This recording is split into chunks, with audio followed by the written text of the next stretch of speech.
Bonjour à toutes et à tous et bienvenue dans cette nouvelle vidéo. J'espère que vous allez bien. Et comme d'habitude, on va essayer de revoir ensemble très rapidement quelques actualités clés sur la crypto-monnaie avant que je vous montre mon portefeuille comme d'habitude. Alors, on a aujourd'hui un Bitcoin sous les 59 000 dollars. Donc actuellement, il est à 59 621. Et clairement, il y a de la déception. Il y a de la déception surtout par rapport au scénario que tout le monde attendait. C'est-à-dire après le halving, on s'attendait à ce qu'il y ait un vrai boom, une explosion des prix et surtout avec l'acceptation des ETF, etc. Mais on voit rien en tout cas actuellement, il y a une baisse et tout le monde semble pris de panique. Alors que et voilà, il faut s'armer de patience tout simplement. Puisque les statistiques nous montrent que après le halving, il y a rien qui se passe de significatif avant environ à peu près 100 jours, après le halving. Donc soyons patients et attendons jusqu'à peut-être, juillet, août pour, voir quelque chose de significatif. Après, on a un Ethereum aussi aujourd'hui à 3 200. Donc l'Ethereum, on a eu une petite, bonne nouvelle, enfin une très grosse, bonne nouvelle puisque la SEC a décidé justement d'abandonner son enquête sur l'Ethereum. Du coup, la SEC classe désormais l'Ethereum comme une matière première et ce n'est plus un titre financier. Et donc on peut avoir plusieurs avantages par rapport à cela puisque ça permet justement d'apporter plus de clarté, de stabilité réglementaire. Et on a aussi les investisseurs qui peuvent se positionner très sereinement. Et enfin, on a les développeurs qui vont commencer du coup à créer, à innover, c'est-à-dire à créer des dApps, donc des applications décentralisées, avec beaucoup plus de visibilité. Et évidemment, bah, la reconnaissance d'Ethereum en tant que commodité va forcément booster le projet et favorisera son adoption dans les prochains mois. Et forcément, c'est une très bonne nouvelle. La dernière fois aussi, on a parlé très rapidement on va dire, de la place du Bitcoin ou de la crypto-monnaie d'une manière générale dans la politique en Europe ou en France, contrairement à ce qu'on voit, c'est-à-dire toute la hype qu'a les crypto-monnaies dans les élections américaines. Donc on était un peu, voilà, pas inquiet, mais surpris, puisque ce sujet n'était pas souvent abordé, si ce n'est que pour parler de la fiscalité. Mais là, du coup, on a une nouvelle, une candidate aux législatives qui arrive là, aux législatives anticipées en France, qui a décidé de mener campagne pour le Bitcoin. Donc, c'est une candidate qui s'appelle Aurore Galvez Orjol. J'espère que j'ai dit ou je prononce correctement son prénom. Et donc, c'est une candidate qui a décidé justement de se lancer, d'après cet article-là, de se lancer dans la bataille législative dans la huitième circonscription de l'Isère.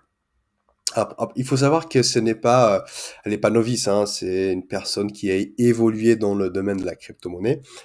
Et du coup, ça reste, voilà, c'est très intéressant de voir émerger comme ça des candidats qui vont défendre, on va dire, qui vont défendre le Bitcoin ou la crypto-monnaie d'une manière générale.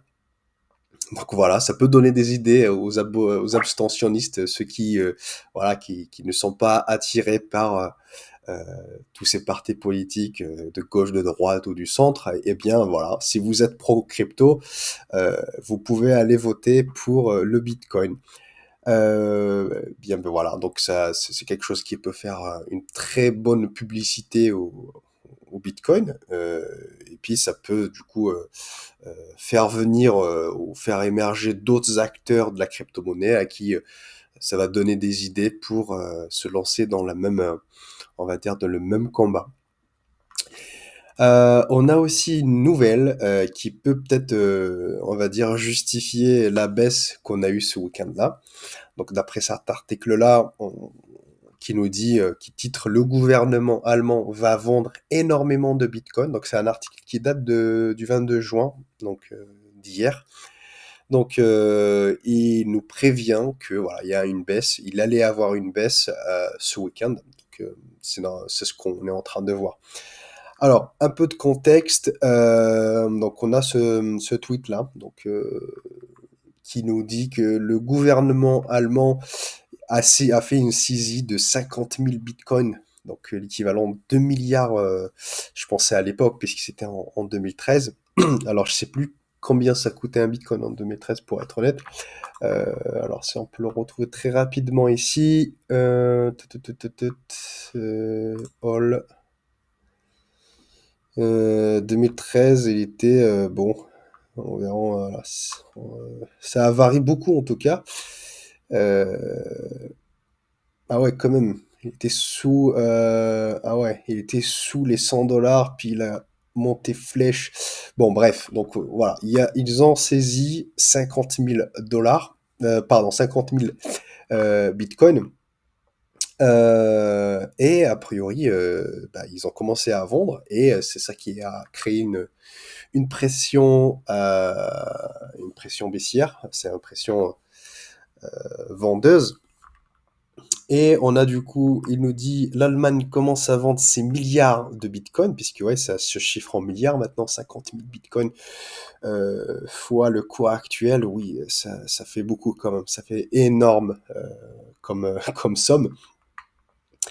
Le portefeuille crypto a stocké environ 50 000 bitcoins depuis février 2024. Donc ça, il parle de... Alors si on le relit là.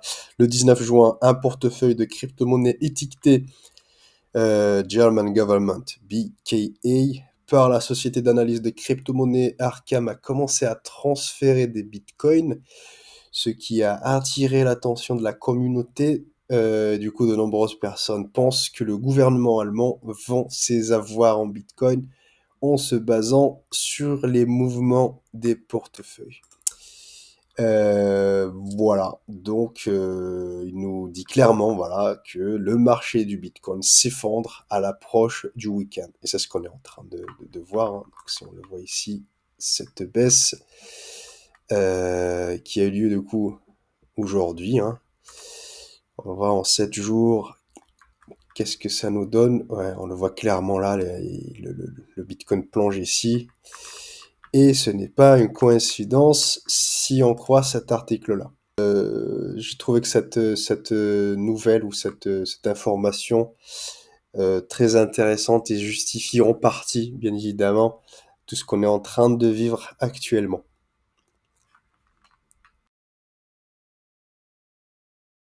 En ce qui concerne maintenant mon portefeuille, vous voyez, il me reste 10% pour toucher, pour être à l'équilibre, donc être zéro, c'est plus 0% de gain. C'est chaud, c'est chaud. Dans ces moments-là, je vous cache pas, parfois, je me dis, j'aurais dû faire on va dire des actions. J'aurais dû ne pas être passif. J'aurais dû vendre à des moments, mais bon, ça c'est un choix, hein. Même si je vous le dis maintenant en toute transparence, c'est un choix. Pour l'instant, je suis pas trader, j'ai pas les outils pour. Euh, et forcément, je suis un investisseur à long terme. Et donc, ces moments de baisse, comme je le dis souvent, je les utilise, c'est-à-dire j'en profite pour racheter et renforcer des projets. Le problème qui se pose, c'est que je suis un peu en crise de liquidité. Malheureusement, je n'ai pas de liquidité pour l'instant. Et j'attends, comme tout le monde, la fin de ce mois pour pouvoir bah, du coup injecter et racheter des projets. Néanmoins, ouais, il faut quand même avoir le mental assez solide pour voir son portefeuille dégringoler comme ça et perdre énormément, puisque bah oui, ça reste quand même un manque à gagner. Et, parfois, oui, on remet en question notre stratégie. Mais bon, il faut quand même, on va dire, avoir une ligne de conduite et ne pas craquer dans ces moments-là. Et espérer que, comme je vous ai dit tout à l'heure, hein, l'effet, en tout cas, on a l'effet des ETF, bien évidemment, mais on a aussi l'effet du halving qui n'est pas encore arrivé, donc on n'a rien vu pour l'instant. Et moi, je continue comme ça, donc je vais recharger. Il faut savoir aussi le fait que, voilà, comme vous voyez, je suis toujours techniquement avec un petit peu on va dire, une petite plus-value, donc je suis à plus 10%. C'est justement parce que j'ai resté au plus bas lorsque il y avait vraiment le marché qui s'est écroulé. C'était en 2000, en 2022, ouais, c'est ça. Et donc j'ai un peu de marge, mais je vais essayer d'en profiter pour ce mois de juillet-là. Donc c'est chaud un peu avec les vacances et tout. Il y a beaucoup de frais, il y a beaucoup de. Je suis aussi sur d'autres projets, pour être honnête. Mais voilà. Toujours est-il que l'objectif, et bien évidemment, c'est le bull run qui va avoir lieu, ou le pic en tout cas, que je vais essayer de repérer et qui est censé arriver en 2025. De toutes les façons, je vais vous tenir au courant de toutes les actions que je vais faire dans les prochains jours. J'espère que on aura encore de bonnes nouvelles qui vont faire que le marché explosera. Mais voilà, comme je vous avais dit tout à l'heure, en tout cas le bull run enfin l'effet plutôt si vous voulez, lié au halving, il faut attendre plutôt euh, voilà, aux alentours de août, juillet, fin juillet, août. Voilà, c'était tout pour moi. J'espère qu'elle vous a plu cette vidéo. N'hésitez pas à m'écrire dans les commentaires, à me mettre un petit pouce bleu. Sinon, je vous souhaite une très bonne soirée et je vous dis à très bientôt.